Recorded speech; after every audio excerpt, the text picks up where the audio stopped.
I've been putting bad guys away for 44 years. I've been part of investigating over 1,000 deaths. I've been a part of putting more than 400 murders in prison, and I'm still at it. I'm Tim Corbett. These are my cases.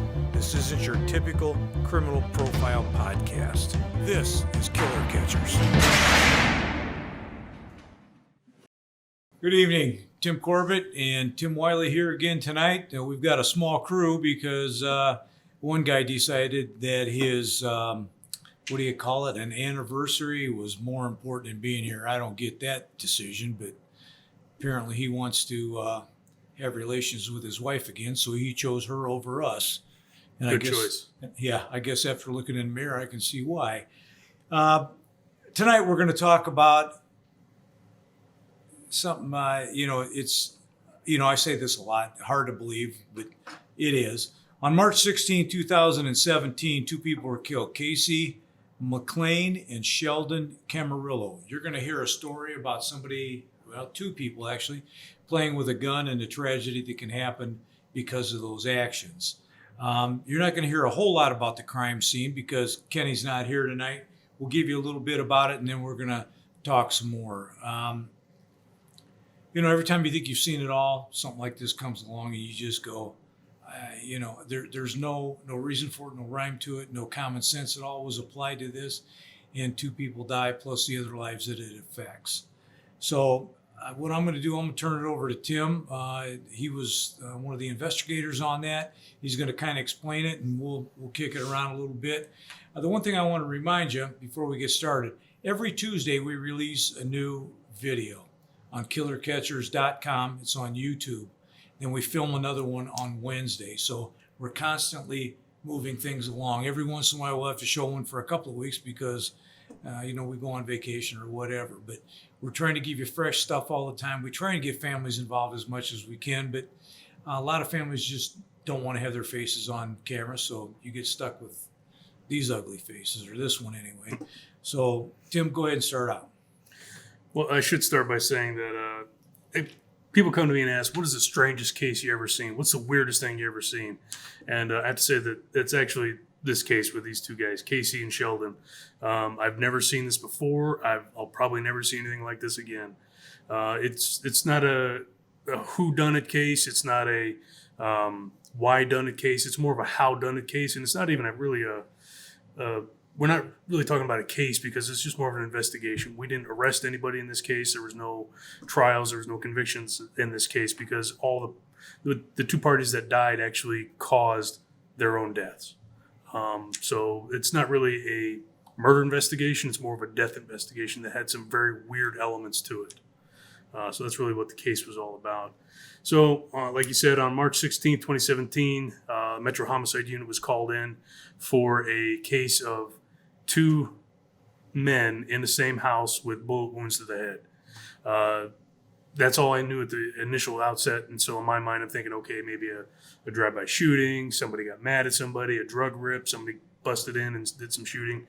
But then we get a little bit more information from dispatch before we ever show up that one of the witnesses in the house said that the guys were messing with the gun. So, quote unquote, messing with the gun could mean a lot of things. Still, I don't know what exactly is going on. Were they playing Russian roulette? Were they doing this, that, what the other thing? Don't know what's going on yet. So, show up. We get to the scene, and our officers are already there. When I say the officers from South Bend PD, they're already there. They separate all the witnesses and get them in different cars and send them to the Metro Homicide Unit so we can interview them. First person I sit down and talk with is Amy. Amy is the mother of Sheldon, so one of the gentlemen that was deceased inside of the house. So I sit down with her and ask her, well, to start off with, she in the house was in the house when it went down, when it happened, and she actually was cradling her son after the fact, and she managed to get herself covered from blood from head to toe in her own son's blood. So we had to actually stop, get her cleaned up, change her, give her a change of clothes, just one of our white bunny suits that they can wear, and so she's not contaminating the entire interview room with her son's blood on everything. So we had to get that. That was first order of business, get her cleaned up, calm enough so that we could talk to her. sit down with Amy, and she says she's in the bedroom of the same house with her boyfriend when she hears a single gunshot and screaming from the living room. She goes out. She sees her son and her son's friend, Casey, on the living room floor, covered in blood, head to toe, or from bleeding from gunshot wounds to the head. So she cradles him, gets his blood all over her, and that was all. That was really all she knew, was that she's in the bedroom, here's a gunshot, single gunshot, and screaming from the front room. That's really all she knows. Started talking to the other people in the house. We talked to a guy named Brian. He's also in that same bedroom with Amy. Same story. He's in there with Amy. He hears a single gunshot and screaming from the living room. Comes out and sees the two guys with holes in their head, essentially. So he does that. Tells us that story. No wavering in those stories at all. It was all, that's what it was. Talked to a third guy who I'll call Uncle Bobby, and I liked Uncle Bobby. Bobby was a great guy to talk to. He's actually a very personable, great guy to talk to. So he's in a separate bedroom. So there's 2 bedrooms in this house. He's in a separate one from fireworks. It better be. I hope so. He's in a separate bedroom from the first one where Amy and Brian were. And in that bedroom, he hears... Keep talking. Time out. I'm going to go see. Just Okay. go ahead and keep talking. So he's in the other bedroom, and he hears gunfire from the front room, and he hears screaming. He goes out, and he tries to figure out what's going on. He finds Sheldon and Casey in the front room. They got bullet wounds in their heads. And unfortunately, one had passed, the other one hadn't passed, but we'll get to that in a minute. So Bobby, he's feeling a little queasy from having seen what he's seen, and he goes outside. So he wants to go get some fresh air. While he's outside, he runs into a police officer that comes up to him and says, "Hey, you, get out of here." So Bobby shuffles and goes across the street and hangs out for a while. We all good? Yeah, I thought maybe it was typical homicide around here. Somebody fighting over a job application or an SAT score or a stock portfolio or something like that. So Bobby goes across the street and is waiting for the officers to come back and talk to him. So an officer eventually does come back to Uncle Bobby and says, "Okay, what happened?" Now, and I tell this to my new guys when I tell them, okay, how you ask questions is important, and what follow-up questions you ask are very important. So the uniform officer asked Uncle Bobby, "What happened?" Uncle Bobby's like, "I don't know what happened." That's a truthful answer on his part. He hears something, goes out, sees this. He doesn't know how it happened. He just knows something happened. So a good follow-up question that I tell my junior guys is, okay, you don't know what happened. What do you know? And that would have led into, well, I saw this, I saw this, I saw that. So it's not just what questions you ask, it's also what follow-up questions you ask. That's very important for some of these cases. What do you know? So we talked to Uncle Bobby, and he tells us, yeah, I was in the back bedroom, heard a gunshot, it woke me up, go out, and I see the 2 guys, bullet holes in their head, and there's a girl on the sofa screaming her head off. Okay, thank you very much. That's good information to have. So we also talked to the last person that was in the house. Her name is Megan. We had to track her down a couple days after the fact and sit down with her. And she tells us that Sheldon and Casey had been doing some sort of trick with the gun. She's not a gun person. She doesn't know parts, all this other stuff. She's not really a gun. Like I said, she's not a gun person. She doesn't know what it is. So she's explaining that they're doing this thing. And while doing this thing, whatever they're doing, I'm not going to go into detail because I don't want to give anybody ideas on how to do weird tricks with loaded guns because that's a bad idea. But she describes this thing, and at one point, Sheldon's holding the gun, Casey's holding the gun. They go back and forth with this thing. And at the very last moment, doing this trick with the gun, I believe it's Casey is holding the gun, and he fires the gun, and it goes into his head. The bullet does, passes through his own head and goes into his friend's head, and he's standing right next to him. They're standing right next to each other when they're doing this trick. And in one, out, into the other one, and then stops. We figured this out at the autopsy later on, that we actually recovered the projectile from Sheldon's skull. So that was just a very strange set of circumstances. If I hadn't been the one to talk to the individuals and seen the autopsy results and see the ballistic reports and all this other stuff, I would say that's BS. That didn't happen. No, it did happen. It's just a very weird set of circumstances that one led to the next, to the next, to the next, and finally to get to where we were at with saying what happened. Well, obviously, when uniform gets there, they're taking pictures of everything, right? They're taking pictures of the mom, the two bodies, everybody in the house, the crime scene as much as what they possibly can. That crime scene, from what I recall from the things that I've seen, very, very bloody. Very. Extremely bloody. Probably one of the bloodiest ones we had in a long time. As you can imagine, a traumatic head wound and a second traumatic head wound, you're obviously going to have commingling of blood. So DNA is going to be a little bit tough, but you still have to go through all the procedures. Even though what you've heard, what you've seen, what you analyze in your head, you still have to be able to prove that, because there was another life taken. Even though this was an accident, this could still be considered a homicide because he was killed at the hands of another. Now, obviously, you can't prosecute the person that, put the initial contact and pulled the trigger. However, that's the way that it would be.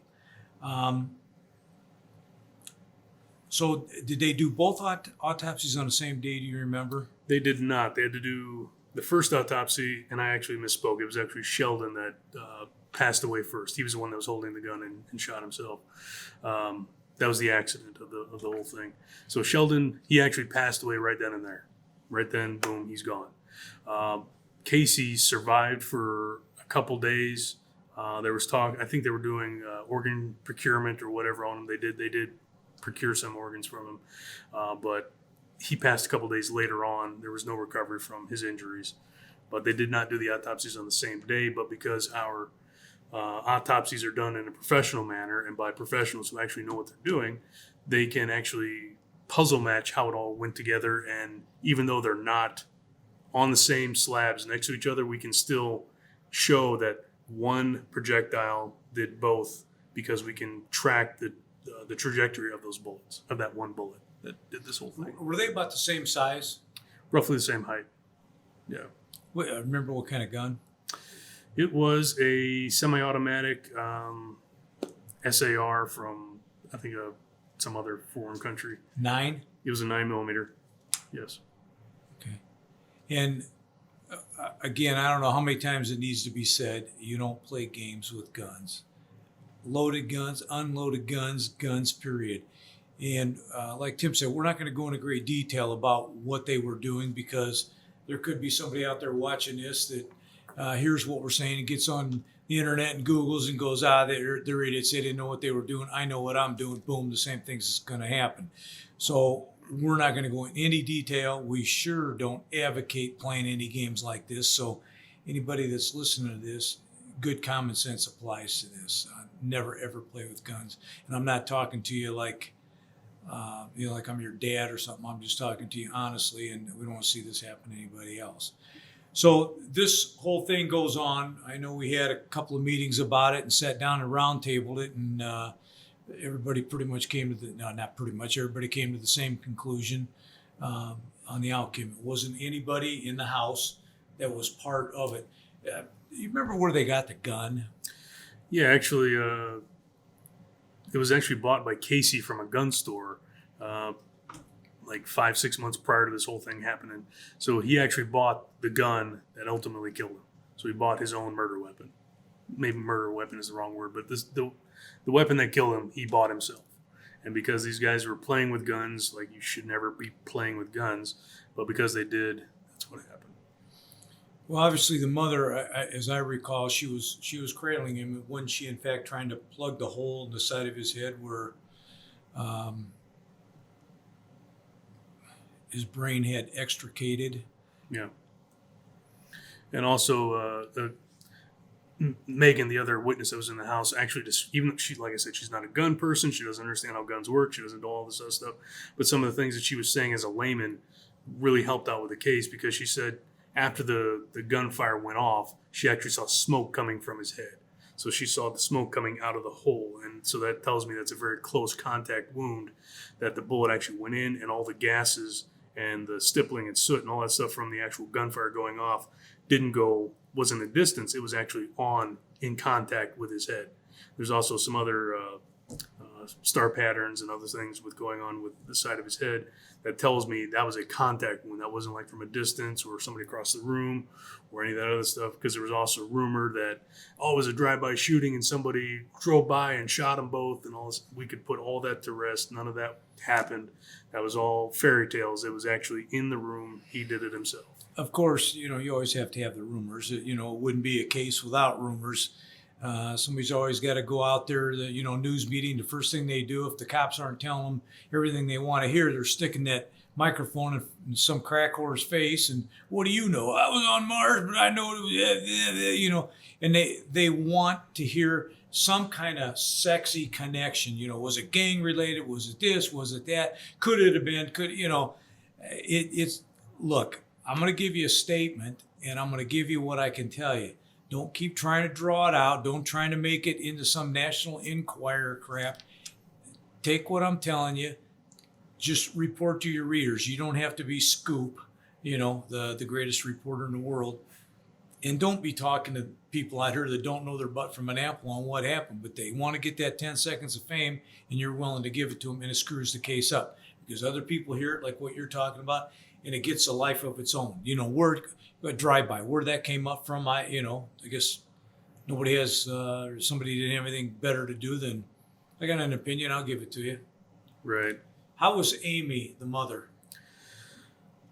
Obviously, she was very distraught at the very beginning, and just trying to keep a hold and track of her and trying to get her calmed down enough to give us that original story was pretty difficult. But after the fact, sat down with her and told her this is what happened, this is how it went down.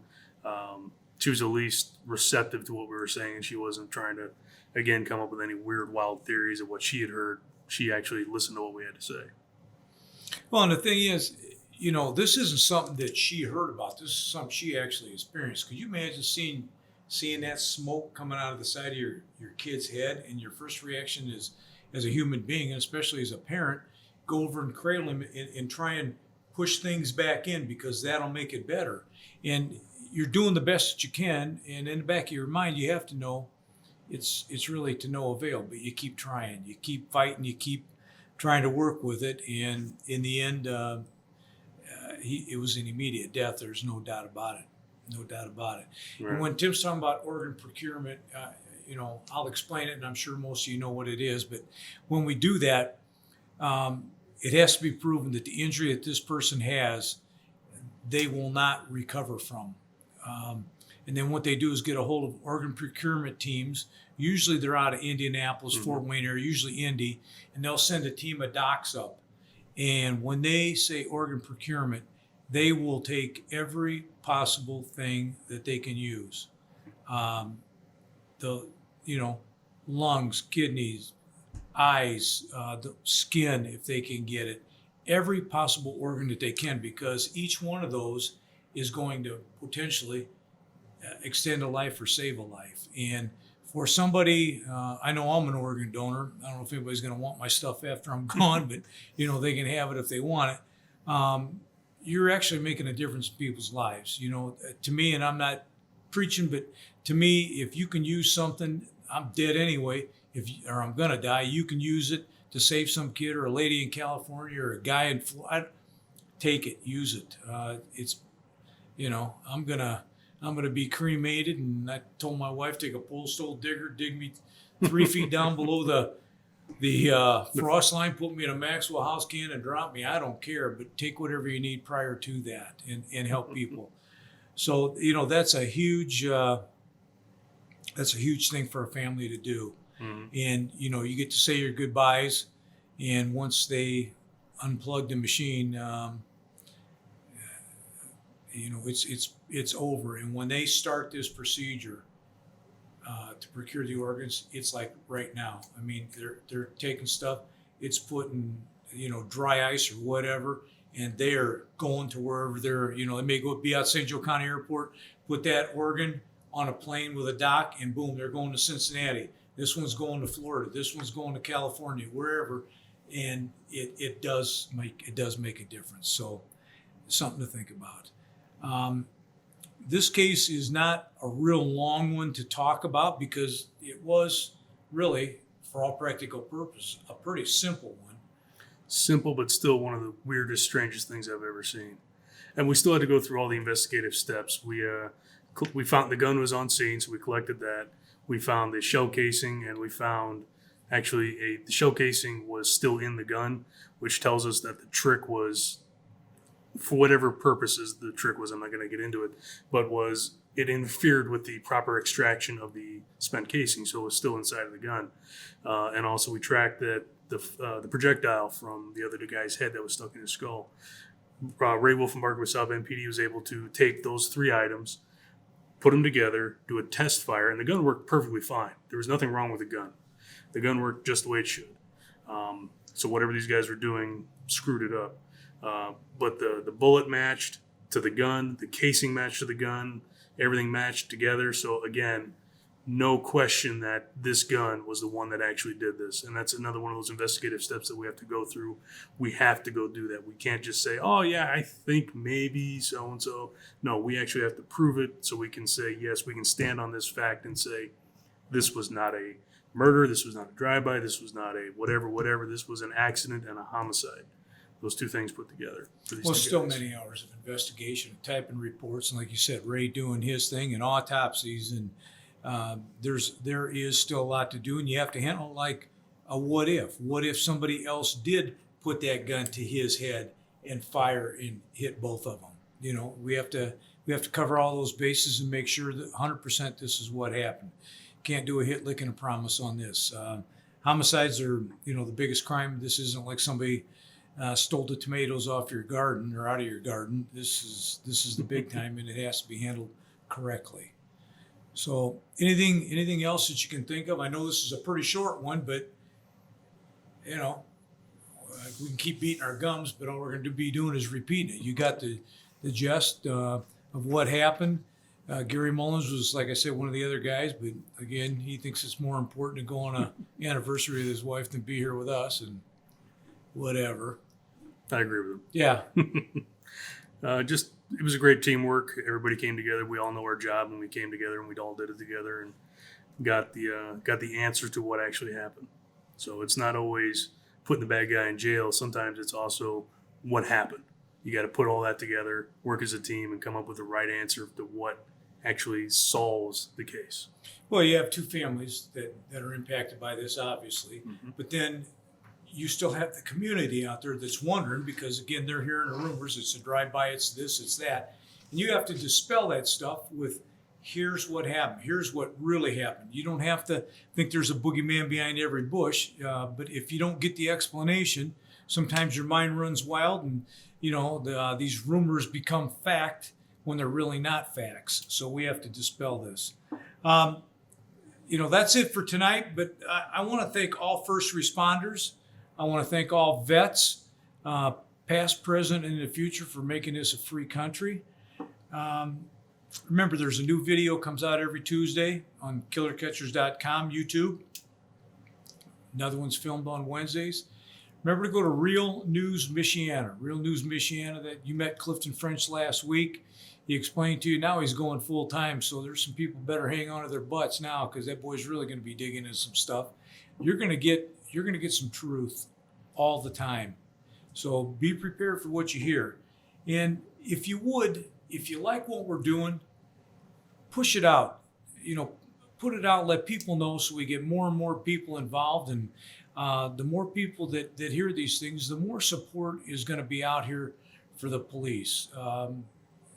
This defund the police and all that kind of stuff. I see the other day the president made a brilliant comment that the biggest threat to the United States now is white racism. I don't know where that guy pulls that stuff out of, but I'm sure it's a space that you don't even want to think about. I'm telling you, cops care. Cops want to do the right thing. Cops want to help you, but sometimes cops have to arrest people. That's just what happens. Don't break the law, you won't get arrested. Just that simple.